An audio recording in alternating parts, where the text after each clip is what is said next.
ये बात तो सच है कि जिन्नात हर वक्त हमारे इर्द गिर्द मौजूद होते हैं, लेकिन उन्हें हम अपनी आंखों से नहीं देख सकते। हमारे बुजुर्ग कहते हैं कि जिन्नात भेस बदल कर इंसानों के रूप में भी सामने आ जाते हैं और अक्सर हमें पता भी नहीं चलता कि हमारा सामना किससे हुआ है। हमारे सामने खड़े होने वाला शख्स इंसान था या जिन्नात में से था, इस बात पर कभी हम गौर ही नहीं करते। आज की एपिसोड का पहला वाकया भी कुछ ऐसा ही है। भेजने वाले बताते हैं कि ये वाकया उनके दादा के साथ पेश आया, जिसके बाद क्या हुआ ये सुनकर आप भी बहुत हैरान होंगे। तमाम सुनने और देखने वालों को अस्सलाम वालेकुम। मेरा नाम है रिजवान और आप सब देख रहे हैं हॉरर स्टोरीज 786। उम्मीद करता हूँ कि आप सब ठीक होंगे और खैरियत से होंगे। आप सब जहाँ भी हों, अल्लाह ताला आप सबको हमेशा खुश रखे और जितने भी लोग बीमार हैं, परेशानी में हैं, अल्लाह ताला उन सब के लिए आसानियाँ फरमाए। आप भी वीडियो के एंड पर दिए गए नंबर पर अपनी स्टोरीज भेजकर हमारी एपिसोड का हिस्सा बन सकते हैं। वीडियो को शुरू से आखिर तक देखिएगा और सपोर्ट के लिए अपनी फैमिली और दोस्तों के साथ ज़रूर शेयर कीजिएगा। वीडियो पसंद आए तो कमेंट सेक्शन में ज़रूर बताइएगा। तो जल्दी से अपने आसपास हिसार बांध लें और आयतल कुर्सी पढ़ लें, क्योंकि कहा जाता है कि जब इन मखलूकात का जिक्र होता है तो ये बड़ी दिलचस्पी से आपके करीब आ जाती हैं और अपनी बातें सुनने लगती हैं। तो बढ़ते हैं आज के वाकयात की जानिब। आज का पहला वाकया शेयर करने वाले अपना और जगह का नाम जाहिर नहीं करना चाहते। आइए सुनते हैं उन्हीं की जुबानी। अस्सलाम वालेकुम रिजवान, उम्मीद करता हूँ कि आप खैरियत से होंगे। जो वाकया मैं आपसे शेयर करने जा रहा हूँ, ये वाकया मेरे दादा और वालिद साहब का है। 1995 में मेरे दादा का एक छोटा सा ढाबा हुआ करता था, जहाँ अक्सर मजदूर तबके के लोग खाना खाने आते थे। मेरे वालिद साहब भी उसी ढाबे पर मेरे दादा का हाथ बटाते थे। वो एक छोटा सा ढाबा था जहाँ अक्सर गुजरने वाले सियाह भी खाना खा लिया करते थे।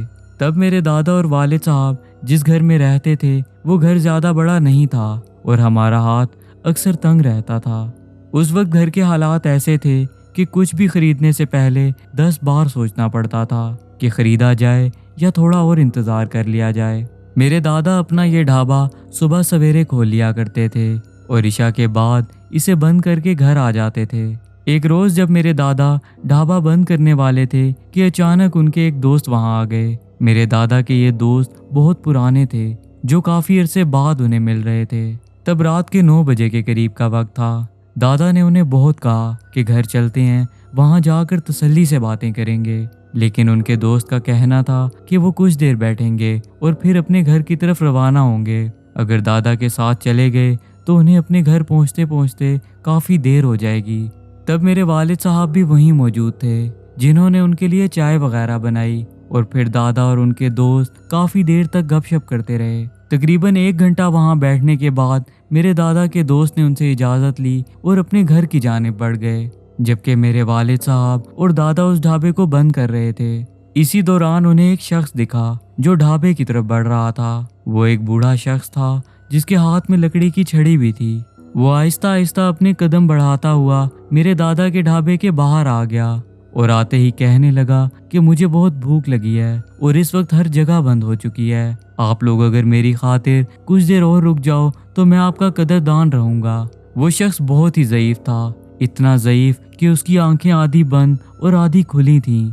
मेरे दादा ने पहले कभी उस शख्स को उस इलाके में नहीं देखा था। उन्हें लगा कि हो सकता है कि ये तबलीगी जमात के साथ आया हो, क्योंकि पास ही मस्जिद थी जहाँ अक्सर बूढ़े लोग भी तबलीगी जमात के साथ वहाँ आते रहते थे। उसकी ये बात सुनते ही मेरे दादा उस बुजुर्ग को अंदर ले आए और इंतहाई इज्जत और एहतराम के साथ उसे कुर्सी पर बिठा दिया।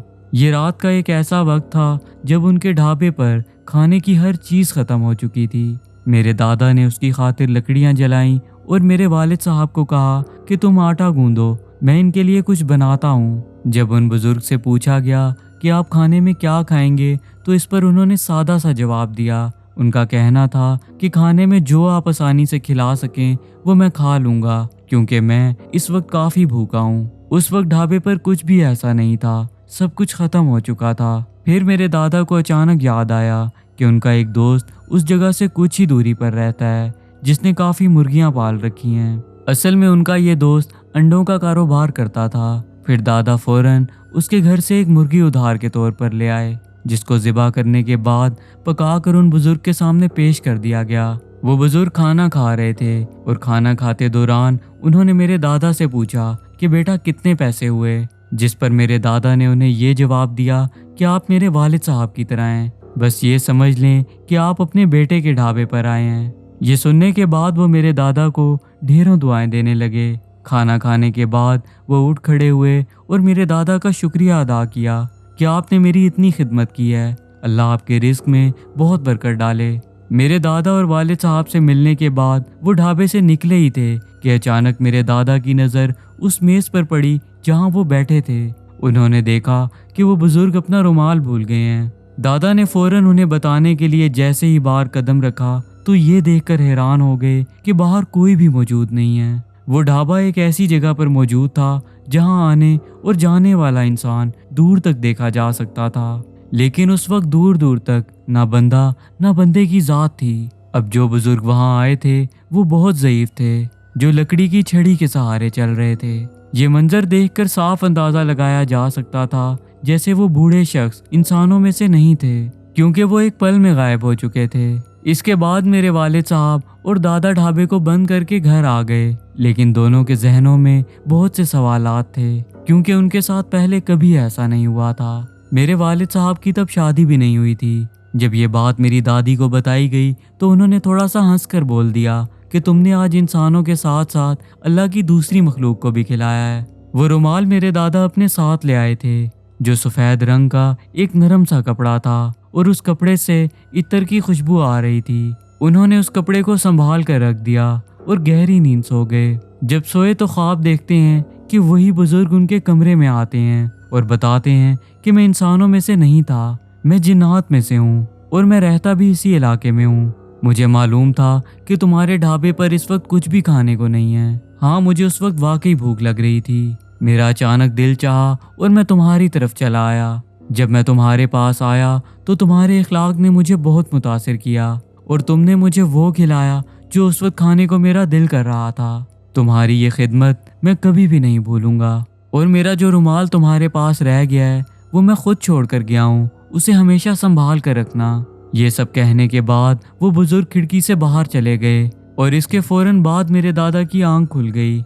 जब उनकी आंख खुली तो उस कमरे में एक मीठी खुशबू थी, जिसको महसूस करके अंदाज़ा लगाया जा सकता था जैसे यहाँ कोई आया था। अगले रोज़ सुबह सवेरे जब दादा ढाबे पर पहुँचे तो वो ये देखकर हैरान रह गए कि उनके ढाबे के बाहर मजदूरों का रश लगा हुआ है, जो ढाबा खुलने का इंतज़ार कर रहे हैं। ये देखकर मेरे दादा बहुत हैरान हुए, क्योंकि उस दिन से पहले कभी इतना रश नहीं हुआ था। जब मेरे दादा ने ढाबा खोला तो पता चला कि इलाके में एक इमारत बन रही है, जहां काम करने वाले मजदूर यहां नाश्ता करने आए हैं। उन्हें किसी ने बताया था कि यहां आपको अच्छा नाश्ता मिलेगा, इसलिए वो मेरे दादा के ढाबे पर आ गए। उस दिन के बाद से मेरे दादा के ढाबे पर रश बढ़ने लगा। वहाँ मजदूरों के साथ साथ फैमिलीज ने भी आना शुरू कर दिया। मेरे दादा और वालिद साहब को इतना मुनाफा होने लगा कि उन्होंने 2 और लोगों को भी नौकरी पर रख लिया। इसके बाद वक्त गुजरता गया और वक्त गुजरने के साथ साथ हमारे घर के हालात में हैरत अंगेज तब्दीली आई। हमारे घर के ठीक पीछे एक बड़े पैमाने पर ज़मीन खाली थी, जो मेरे दादा ने कुछ ही महीनों में ख़रीद ली थी। जिस घर में हम रहते थे उस घर में हमने मज़ीद कमरे बना लिए थे और उस घर को काफ़ी बड़ा कर लिया था। इस वाक़े के कुछ ही अरसे बाद मेरे दादा एक बड़े ज़मींदार बन चुके थे। मेरे दादा का जो ढाबा हुआ करता था वो वक्त के साथ एक बड़े होटल में बदल गया। अल्लाह ने उन्हें तरक्की के साथ साथ इज़्ज़त से भी नवाजा। इसी दौरान मेरे वालिद साहब की शादी हुई और हमारे घर में अल्लाह ने बहुत बरकत डाली। जो रुमाल वो बुजुर्ग मेरे दादा को देकर गए थे उसे मैंने खुद अपनी आंखों से देखा था और इतने साल गुजर जाने के बाद भी वो ज़रा भी मैला नहीं हुआ था। और बात करूँगा खुशबू के बारे में। उस रुमाल से मोतिये के फूलों की खुशबू आती थी, ऐसी खुशबू जो बहुत ताज़ा थी। हमारे घर जब रिश्तेदार मिलने आते थे तो वो उस रुमाल को देखने की बहुत ख्वाहिश जाहिर करते थे। वो एक ऐसी चीज़ थी जो मेरे दादा हर किसी को नहीं दिखाते थे। उनका पुराना लोहे का एक संदूक होता था जिस पर हर वक्त ताला लगा होता था और आप यकीन जाने बंद संदूक से भी खुशबू बाहर आती थी। 2010 में मेरे दादा को फालिज का अटैक हुआ, जिसके बाद वो काफ़ी बीमार रहने लगे और 2011 में अल्लाह को प्यारे हो गए। हमारा होटल आज भी उसी जगह पर है और वहाँ अल्लाह का एक खास करम है। लेकिन एक हैरत अंगेज बात यह है कि जो रुमाल उन्हें उस बुजुर्ग ने दिया था वो उनके इंतकाल के बाद उस संदूक से गायब हो गया था। जैसे इंसान का अल्लाह से ताल्लुक होता है वैसे नेक जिन्नात भी होते हैं जो अल्लाह के बहुत करीब होते हैं। हमें बिल्कुल भी मालूम नहीं होता कि कब किसकी दुआ हमारे हक में कबूल हो जाती है। ये मेरा वाकया था, प्लीज़ इसे अपनी एपिसोड में ज़रूर शामिल कीजिएगा। अब इसी के साथ बढ़ते हैं आज की एपिसोड के आखिरी वाक़े की जानिब जो अब्दुल्ला ने गुजरांवाला से भेजा है। आइए सुनते हैं उन्हीं की ज़ुबानी।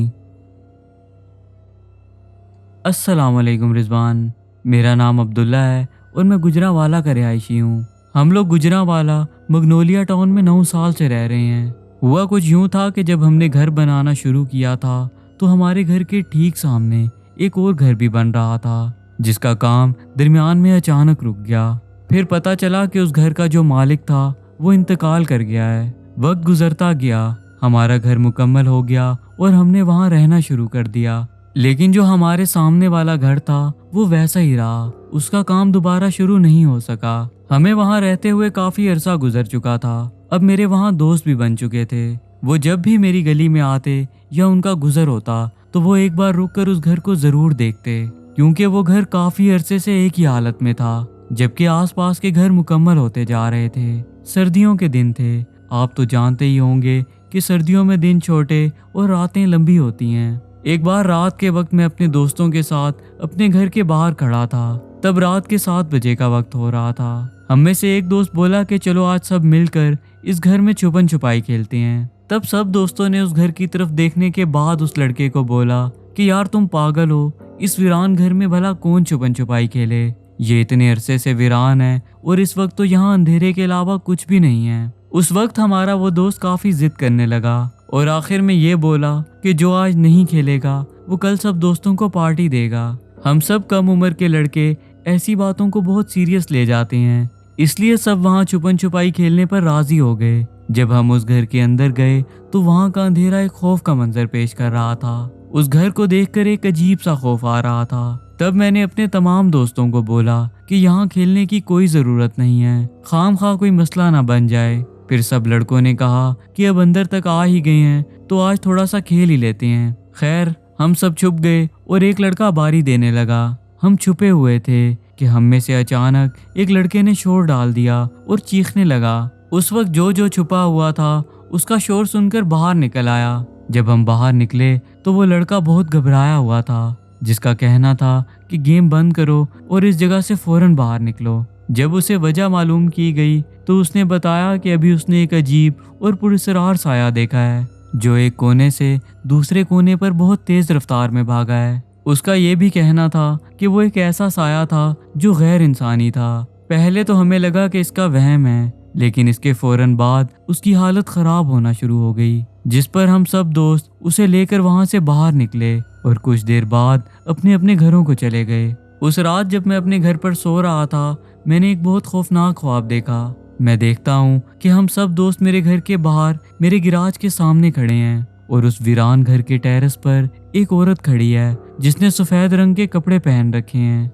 वो औरत हमें बुरी तरह गुस्से से घूर रही होती है। ये देखने के बाद हम सब बहुत डर जाते हैं, इतना डरते हैं कि हम सबको चक्कर आने लगते हैं और सब डर के मारे मेरे घर में दाखिल होने की कोशिश कर रहे होते हैं। लेकिन एक अजीब और अनदेखी ताकत हमें अपनी तरफ खींच रही होती है और घर में दाखिल नहीं होने देती। इस अजीब ख्वाब को देखने के बाद फौरन मेरी आंख खुल गई और सुबह उठते ही मैंने इस ख्वाब के बारे में अपने घर वालों को बताना बेहतर समझा। फिर हमने मस्जिद के इमाम साहब से रुजू किया और उन्हें सारा माजरा सुनाया कि पिछली रात हम इस घर में खेले थे और अब ये ख्वाब नजर आया है। जब इमाम साहब ने हमारी बात सुनी तो उनको भी ये बात काफ़ी अजीब लगी, जिसको सुनने के फौरन बाद ही वो हमारे साथ चल पड़े। जब उन्होंने उस घर में जायज़ा लिया तो जायज़ा लेने के बाद बताया कि ये घर वाकई सेबज़दा है, जिसके फौरन बाद वो वहीं रुक कर काफ़ी देर तक सूरतें और आयात वगैरह पढ़ते रहे। जब इमाम साहब ये पढ़ रहे थे तो उस घर से चीखों की आवाज़ें सुनाई दे रही थीं।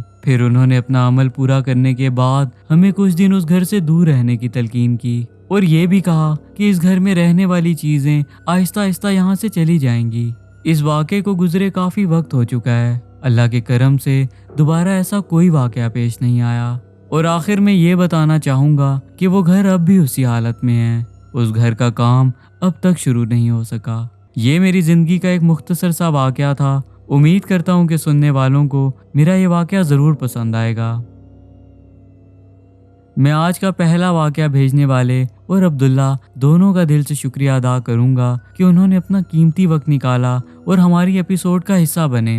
अगर आपको ये एपिसोड अच्छी लगी हो और अगर आप चाहते हैं कि ऐसी मज़ीद एपिसोड्स आती रहें तो इस वीडियो को लाइक और शेयर करना बहुत बहुत ज़रूरी है। अगर आप मेरे चैनल पर नए हैं या अभी तक सब्सक्राइब नहीं किया तो जल्दी से सब्सक्राइब कर लें और बेल आइकन पर क्लिक करके ऑल का नोटिफिकेशन ऑन कर लें। इससे होगा ये कि मेरी आने वाली वीडियोस का नोटिफिकेशन आपको वक्त पर मिल जाएगा और मेरी हर एपिसोड आप सब तक आसानी से पहुंच पाएगी। आप सब नीचे दिए गए नंबर पर अपनी स्टोरी शेयर कर सकते हैं और कमेंट सेक्शन में अपनी कीमती राय का इजहार भी कर सकते हैं। इसी के साथ मैं इजाज़त चाहूँगा। जल्द ही नए एपिसोड के साथ हाजिर हूँगा। आप सब अपना बहुत ख्याल रखिएगा। तब तक के लिए अल्लाह हाफिज़।